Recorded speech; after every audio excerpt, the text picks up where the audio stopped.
Hello friends, I am Saurabh Pandey और मैं आज आपको कुछ टिप्स या फिर सीक्रेट या फिर टेक्निक्स मेथड बनाने वाला हूँ इफ़ेक्टिव स्टडी की। ये थ्योरेटिकल नहीं है, ये प्रैक्टिकल है क्योंकि ये मैंने यूज़ किए हुए हैं, इम्प्लीमेंट किए हुए हैं और इन्हीं के थ्रू मैंने डिफरेंट एग्जाम्स निकाले हैं, क्रैक किए हुए हैं। कोशिश करिए इस वीडियो को देखते टाइम इसके साथ साथ कुछ नोट्स बनाते चले जाइए, इनको लिख लीजिए प्रोसीजर्स को और अपनी लाइफ में इम्प्लीमेंट करिए। और यकीन मानिए अगर आप इसको इम्प्लीमेंट करते हैं तो कोई भी एग्जाम, चाहे वो स्कूल का एग्जाम हो या फिर IT JEE NEET board exams या फिर कोई भी अदर कॉम्पिटिटिव एग्जाम्स, ये मेथड्स टेक्निक हर जगह वर्क करने वाली है and that will be life changing experience for you. तो ये वीडियो पूरा देखिए, हो सके तो इनको साथ में नोट करते चले जाइए। इस वीडियो को अपने जितने भी छोटे भाई बहन हैं उनके साथ शेयर करिए, जो आपके बहुत करीबी दोस्त हैं। हाँ, हो सकता है आप अपने कंपटीटर से इसको शेयर ना करें, पर वो दोस्त जिनसे आपका कंपटीशन नहीं है उनके साथ जरूर इसको शेयर करिए, ये उनकी लाइफ बदल सकता है। अब जो मेथड्स हैं, टेक्निक्स हैं, उनको मैंने मेनली 5 ब्रॉड कैटेगरी में डिवाइड किए हुए हैं। इसमें जो फर्स्ट वन है सिंगल टारगेट विथ रिव्यू। बहुत सारे बच्चों को मैंने देखा है तैयारी कर रहे होते हैं साथ में एक साथ बहुत सारे एग्जाम्स की, मतलब जूनियर इंजीनियर की तैयारी चल रही है, साथ में सेक्शन इंजीनियर की, उसी के साथ बैंक पीओ भी चल रहा है, गेट भी चल रहा है, इंजीनियरिंग सर्विसेज भी चल रहा है और साथ में सिविल सर्विसेज भी चल रहा है। उनको यह लगता है कि सब एग्जाम्स की तैयारी करते रहो, कोई ना कोई एग्जाम तो निकल ही जाएगा। दोस्तों, एक बहुत पुरानी कहावत है, 2 नावों पे सवार होना या 2 नावों पे पांव रखना। अब अगर आप 2 नाव पे पांव रखेंगे तो क्या होगा? सीधी सी बात है, गिर जाएंगे, डूब जाएंगे। और यही होने वाला है। अगर आप बहुत सारे एग्जाम्स की एक साथ तैयारी करने वाले हैं, आप डूबने वाले हैं, आप कहीं के नहीं रहेंगे। इसलिए सिंगल वन टारगेट बनाइए एट अ टाइम, और जो भी आपका टारगेट हो वो आपके खून में, आपके रगों में दौड़ना चाहिए। उसी के लिए जीना है, उसी के लिए मरना है, उसको आपको महसूस करना चाहिए। इसके लिए मैं मार्किंग टेक्निक यूज करता था। जैसे जब मैं गेट की प्रिपरेशन कर रहा था तो जहां मैं पढ़ता था स्टडी टेबल के सामने मैंने एक HB पेंसिल से सर्कल बनाया हुआ था, उसमें लिखा था IITB, that is for Bombay, IIT Bombay. और इसी तरह वो मार्क कई डिफरेंट जगह पे मैंने बनाए हुए थे। अब जब भी मैं पढ़ते पढ़ते थक जाता, थोड़ा सा रिलैक्स करने के लिए उसको देखता और उसको देखने के बाद जो मुझे एनर्जी आती, ताकत आती, वापस पढ़ाई में लग जाता। आप भी ये यूज कर सकते हैं और ये बड़ा हेल्पफुल टेक्निक होती है आपके डिस्ट्रैक्शंस को कम करने के लिए। दोस्तों, यहाँ पे मुझे याद आता है एक इंसिडेंट युवराज सिंह का। युवराज सिंह जब बच्चा था, छोटा था, वो एक साथ 3 डिफरेंट गेम्स खेल रहा था। एक तो क्रिकेट, साथ में टेनिस और third one roller skating. Now he one national championship under 14 roller skating. उसको जो प्राइज मिला, मेडल्स वगैरह मिले, वो लेके जब घर पहुंचा तो उसके पिताजी father Yograj Singh was very angry, बहुत गुस्सा है। उन्होंने उसके मेडल्स, ट्रॉफी और रोलर स्केटिंग्स बाहर फेंक दिया और उन्होंने कहा सिर्फ तुम्हें क्रिकेट पे फोकस करना है।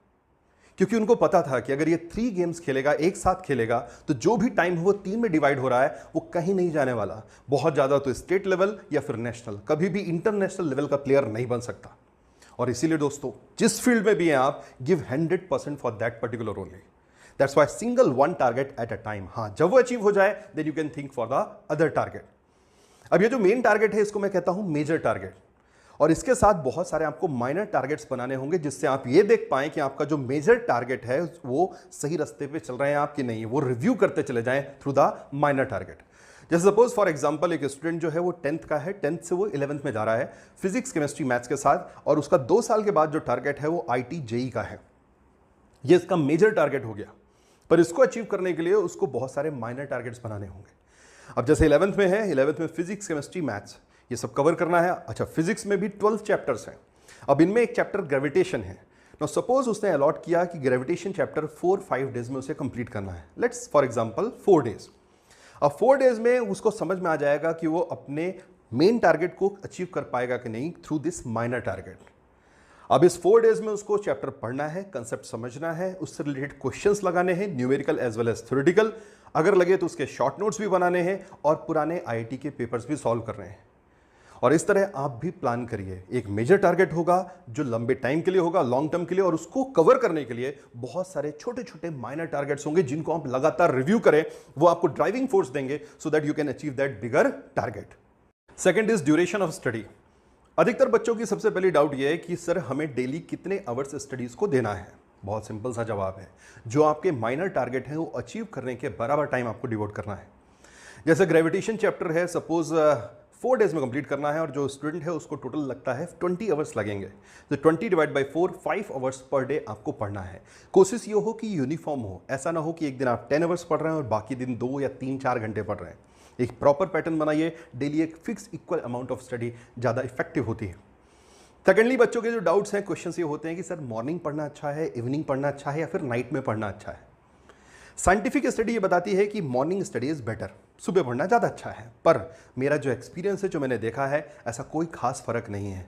जो भी आपको कंफर्टेबल सूट करता है उस टाइम पे आप पढ़िए, मे बी मॉर्निंग, इवनिंग या नाइट। पर हाँ, जब भी आप सो के उठते हैं, जस्ट सो के उठने के बाद जो 1 आवर से नेक्स्ट 4 आवर्स का टाइम, मतलब 1 आवर निकाल दें सोने के बाद, उसके बाद जो अगले 3 आवर्स हैं वो बहुत प्रोडक्टिव होते हैं।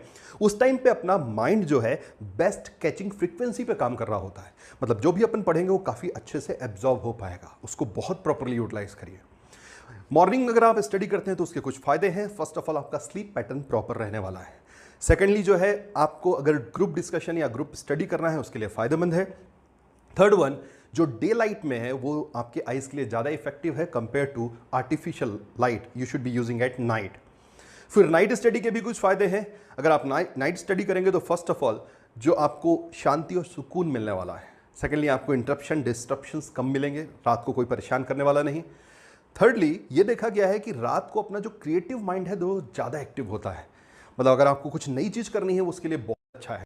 देन बच्चों के क्वेश्चंस होते हैं, डाउट होते हैं कि सर कंटिन्यूसली लगातार पढ़ना चाहिए, रुक रुक के पढ़ना चाहिए। दोस्तों, इसके लिए एक स्टडी हुई थी 1885 में। Russian psychologist Bluma Zeigarnik, he has given effect known as Zeigarnik effect. उसके हिसाब से जो भी अपने इंटरप्टेड या डिसकंटिन्यूड टास्क होते हैं वो अपन को ज़्यादा लंबे टाइम के लिए याद रहते हैं कंपेयर टू कंप्लीटेड टास्क, और इसीलिए कोशिश करिए इंटरप्टेड स्टडी करने के लिए। सेकेंडली, जो एक रिसर्च के हिसाब से अपन का जो माइंड है मैक्सिमम 52 मिनट्स तक कंटिन्यूस कंसंट्रेट कर सकता है। इसीलिए मैं क्या करता था स्टडी के टाइम पे, 20 मिनट से 50 मिनट्स के स्लॉट्स पे स्टडी करता था। 20 मिनट मिनिमम, मैक्सिमम 50 मिनट। और फिर इसके साथ मैंने एक फॉर्मूला बना रखा था, rest time equals to 0.2 times of study time. अब सपोज मैंने 40 मिनट स्टडी कर ली तो 40 इंटू 0.2 इज 8 मिनट। तो अगले 8 minutes I will take rest. अच्छा, जब रेस्ट कर रहे हैं उस टाइम पे कोई भी मेंटल वर्क नहीं होगा। हाँ, ऐसा नहीं कि आपने मोबाइल उठा लिया या कुछ भी नहीं, कोई मेंटल वर्क नहीं होना चाहिए, फिजिकल वर्क होना चाहिए। स्टडी के टाइम पे मेंटल वर्क, और जब रेस्ट टाइम है उसमें सिर्फ आपके फिजिकल वर्क। अब फिजिकल वर्क किस तरह हो सकता है? सपोज आपका रूम सही नहीं है, उसको प्रॉपर कर लिया, बुक्स वगैरह थोड़ा प्रॉपर अरेंज कर ली, नहाना था जल्दी से जाके नहा के चले आए। तो जो भी छोटे मोटे काम है वो आप उस टाइम पे निपटा सकते हैं, कंप्लीट कर सकते हैं। Then the third part is study method and notes. दोस्तों, मैंने हमेशा प्रेफर किया क्वेश्चन बेस्ड स्टडी। मतलब जो चैप्टर या जो टॉपिक मुझे पढ़ना होता था उसके पहले मैं क्वेश्चंस देखता था, उससे मुझे ज़्यादा बेटर समझ में आ जाता था कि इस चैप्टर में क्या ज़्यादा इंपॉर्टेंट है, जिस पे ज़्यादा फोकस करना है, और फिर उसके बाद मैं चैप्टर पढ़ता था। आप भी ये कर सकते हैं, बहुत प्रोडक्टिव टेक्निक है, मेथड है। फिर मैं पूरी बुक पढ़ता था, उसमें मार्किंग करता जाता था, जो बहुत इंपॉर्टेंट है उसको ट्रिपल स्टार दे दिया, सिंगल या double star according to the importance. इसके साथ मैं शॉर्ट नोट्स बनाता जाता था, that will be very short. मतलब एक पेज में सारे मेन फॉर्मूले रिलेशंस आ जाएं, डेरिवेशन के स्टार्टिंग पॉइंट आ जाएं। दोस्तों, इसके साथ साथ मैं शॉर्ट फॉर्म यूज करता था लेंदी थिंग्स को याद करने के लिए, रिमेंबर रखने के लिए। They are known as numeric. जैसे केमिस्ट्री में पीरियोडिक टेबल को याद करना थोड़ा सा डिफिकल्ट है। अब पी ब्लॉक में ग्रुप 14 जो एलिमेंट्स हैं उनको याद करने के लिए एक ट्रिक हुआ करती थी, केमिस्ट्री सर गिव्स सन की प्रॉब्लम्स। अब यहाँ पे जो बोल्ड में है, जैसे capital C that is for carbon, SI that is for silicon, GI that is for germanium, SN that is for tin and PB that is for lead. इस तरह मैकेनिकल में 7 क्रिस्टल स्ट्रक्चर को याद करने के लिए टर्म यूज करते थे, CTORHMT। Now C that stands for cubic, T for tetragonal, O for orthorhombic, R for rhomohedral, H is for hexagonal, M for monoclinic and T is for triclinic.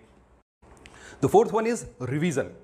दोस्तों, ये बहुत इंपॉर्टेंट है। Revision, एक proper schedule बनाना चाहिए चीज़ों को revise करने का, और अगर आप रिवीजन नहीं करते तो आगे पार्ट पीछे सपाट साफ होता चला जाएगा। बहुत पहले 1885 में स्टडी की इबंगस ने, और उसने दिया इबंगस फॉरगेटिंग कर्व। अगर आप इस कर्व को देखेंगे तो तुरंत पढ़ने के बाद इसने बताया कि किस टाइम जैसे जैसे बढ़ता जाता है आपकी रिटेंशन पावर कम होती जाती है, जो मतलब आपकी चीज़ों में बची है दिमाग में वो कम होती है। जस्ट 20 मिनट्स के बाद 42% उड़ जाएगा। तकरीबन 1 आवर के बाद 44% बचेगा, जितना आपने पढ़ा, मतलब आधे से भी कम। 1 डे के बाद 33% बचने वाला है, 1/3, और 6 डेज के बाद only 25% will be left out. And that's why revision is very very important. एक प्रॉपर शेड्यूल बनाना चाहिए अपन को चीजों को रिवाइज करने के लिए। अब एक रिवीजन का ग्राफ देखें, कर्व देखें, that is based upon study. ये ग्राफ कर्व दिखाता है कि जस्ट आफ्टर स्टडी, क्लास के बाद आपको तुरंत एक रिवीजन करना चाहिए, that is represented by red curve. उसके बाद 24 आवर्स के बाद उसको फिर से एक बार जल्दी से शॉर्ट में रिवाइज कर लेना चाहिए, blue one. Then green curve, that is after 1 week, and then blue one, that is for the last one after 1 month. First of all मैं हमेशा प्रीफर करता था शॉर्ट नोट्स। शॉर्ट नोट्स जब पहली बार पढ़ रहे हैं उसके साथ बनाते थे, और ये बहुत इफेक्टिव प्रोडक्टिव होते हैं रिवीजन के लिए। बहुत शॉर्ट में रिवाइज करिए, इसमें मेन फॉर्मूले, रिलेशंस, उनके स्टार्टिंग पॉइंट, डेरिवेशन के, और ये जल्दी से लास्ट में एक रिवीजन के लिए हेल्प करेंगे। सेकेंडली जो हम यूज करते थे दैट वाज डिस्कशन। आपस में ग्रुप डिस्कशन करते थे, ग्रुप स्टडी करते थे। हम 6 दोस्तों का ग्रुप था और हम आपस में स्टडी करते थे। और होता क्या है, जैसे ये है, आपको ये एक डायमेंशंस में दिख रहा है, मुझे दूसरे डायमेंशंस में दिख रहा है। इसी को जब 6 लोग देखेंगे, 7 लोग देखेंगे, वो अलग अलग डायमेंशंस में देखेंगे। बहुत सारे डाउट्स आते थे। बहुत सारे डाउट्स आने के कारण वो चीज़ें और बेटर और यूनिफॉर्म होती चली गई। एंड देन अगर आपके पास कोई दोस्त नहीं है, डिस्कशन वगैरह करने के लिए कोई फ्रेंड नहीं है, तो then you can use this Feynman's technique. Feynman technique में अपन को एक डमी फिक्शियस आदमी को पढ़ाना होता है। बहुत सिंपल, इसको मैंने न्यूमेरिक में बदला हुआ है, cold water in refrigerator. Now cold में जो सी है दैट इज कंसेप्ट जो आप बिल्डअप करेंगे, आपको कंसेप्ट बनाना है। Water, W, that is for right, उसको राइट लिखिए, इस तरह से लिखिए जैसे आप किसी को पढ़ा रहे हैं। आई, इन में जो आई है दैट इज फॉर आइडेंटिफाई। अब आप यहाँ पे अपनी मिस्टेक्स को आइडेंटिफाई करिए, कौन सी ऐसी चीज़ें हैं जो आप मिस कर गए पढ़ाते टाइम। एंड देन रेफ्रिजरेटर का जो आर है दैट इज रिव्यू। अब आप वापस रिव्यू करिए, क्या क्या छूट गया उसको वापस पढ़िए। ये बहुत बढ़िया टेक्निक है, that is known as Feynman's technique. मैं ये रिवीजन पे एक डिटेल्ड वीडियो लेटर ऑन बनाने वाला हूँ, और उसके थ्रू आपको ज़्यादा बढ़िया इफेक्टिव बना पाऊंगा। पर revision is very important, don't miss out. And the fifth one, diet and health. Almost ये एक ऐसा पार्ट है जो हमेशा निगलेक्टेड होता है, पर बहुत इंपॉर्टेंट है ड्यूरिंग स्टडीज। इसीलिए अगर आप देखेंगे बहुत सारे स्टूडेंट्स पढ़ाई में कम टाइम देते हैं, अस्पताल में या दवाइयों में ज़्यादा टाइम बिता देते हैं। उसका कारण ही यही है, उन्होंने अपनी डाइट और हेल्थ पे ध्यान नहीं दिया। अपन जब पढ़ेंगे, स्टडी करेंगे, तो अपने ब्रेन का बहुत ज़्यादा यूज़ होता है। अच्छा, जो अपना ब्रेन है ना, ये बहुत ज़्यादा एनर्जी कंज्यूमिंग ऑर्गन है। बहुत ज़्यादा एनर्जी की इसकी रिक्वायरमेंट है। अगर अपन ब्रेन की बात करें तो अपने जो पूरा बॉडी वेट है, इसका तकरीबन 2% कंट्रीब्यूशन अपने ब्रेन का है, ओनली 2%। पर अगर अपन इस एनर्जी की बात करें तो जो आप पूरा दिन में एनर्जी इंटेक लेते हैं, उसका 20% से ज़्यादा कंज्यूम करता है आपका ब्रेन। और जब आप स्टडी कर रहे होंगे तो ये उससे और ज़्यादा होता है। इसलिए बहुत ज़रूरी है अपने डाइट का और हेल्थ का ध्यान रखना। दोस्तों, अपने ब्रेन की मेन एनर्जी का जो सोर्स है वो है ग्लूकोज एंड फ्रक्टोज, जो आपको खाने से मिलता है। और ये हमारे ब्रेन सेल्स तक या फिर न्यूरॉन्स तक जो पहुंचता है, that is through oxygenated blood. मतलब अपन सिंपल कहें तो ब्रेन की जो मेन 2 रिक्वायरमेंट है वो first of all glucose and fructose, and second is oxygen. और इसीलिए एक हैबिट डालिए, जब भी आप पढ़ाई कर रहे हैं, बीच बीच में स्टडी कर रहे हैं, बैठे हैं, लंबी ब्रीथ, सांस लेनी है।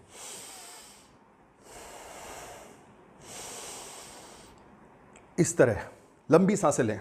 इसका एक फ़ायदा यह होगा कि आपके ब्रेन में ज़्यादा से ज़्यादा ऑक्सीजन के साथ एनर्जी जाने वाली है, और आपका brain power house energy power के साथ भर जाएगा। आपको जल्दी चीज़ें एब्जॉर्ब होंगी। सेकेंडली, हेल्थ पे थोड़ा सा ध्यान दें। कोशिश करिए कुछ, क्योंकि जब आप स्टडी कर रहे हैं तो आपका फिजिकल वर्क ऑलमोस्ट नील के बराबर होता है। लगातार आप 8 to 10 आवर्स सिटिंग आवर्स दे रहे होते हैं। तो कोशिश ये करिए कुछ फिजिकल एक्टिविटी साथ में करिए। मैं क्या करता था ना, रूम बंद करके थोड़ी देर डांस कर लेता था, जिससे थोड़ा फिजिकल एक्टिविटी हो जाए, वापस पढ़ाई में मन लग जाएगा। थर्डली, मैंने कुछ हैबिट्स डाल रखी थी, जैसे फर्स्ट ऑफ ऑल आंवले का मुरब्बा, प्रिफरेबली घर में बना हो और शहद हनी में बना हो। देखिए, आंवले की एक बहुत बढ़िया प्रॉपर्टी जो है, अगर आप आंवला खा रहे हैं तो आपको कभी भी डाइजेस्टिव प्रॉब्लम नहीं होगी, डाइजेशन में कभी कोई प्रॉब्लम नहीं आने वाली। Secondly, amla is a very good rich source of vitamin C. Vitamin C is very important for physical as well mental fatigue, खत्म करता है। थर्डली, एंटीऑक्सीडेंट्स है, जिसके कारण ऑक्सीजन आपको ज़्यादा से ज़्यादा मिलेगा। फोर्थ वन, अगर शहद में हनी में बना हुआ है तो Honey is a very good source of glucose and fructose, जो कि आपके ब्रेन में ज़्यादा से ज़्यादा एनर्जी देगी, चीज़ें जल्दी एब्जॉर्ब हो पाएंगी। इसके साथ बादाम, कोशिश करिए रात को कुछ बादाम पानी में फुला दीजिए, 6, 7, 8, और सुबह उसको छील के खा लीजिए। बादाम से दिमाग की, आप कह सकते हैं, याददाश्त बहुत अच्छी हो जाएगी, चीज़ें बहुत जल्दी आपको रिकॉल होने लग जाएंगी। थर्डली, च्यवनप्राश, मैं हमेशा च्यवनप्राश खाता था। पिछले आप कह सकते हैं 12-15 साल से ये चल रहा है लगातार। मैं रोज सुबह च्यवनप्राश खाता हूँ, चाहे ठंड हो, गर्मी हो या बारिश, हमेशा। आप भी इसको अप्लाई करिए, बहुत इफेक्टिव है।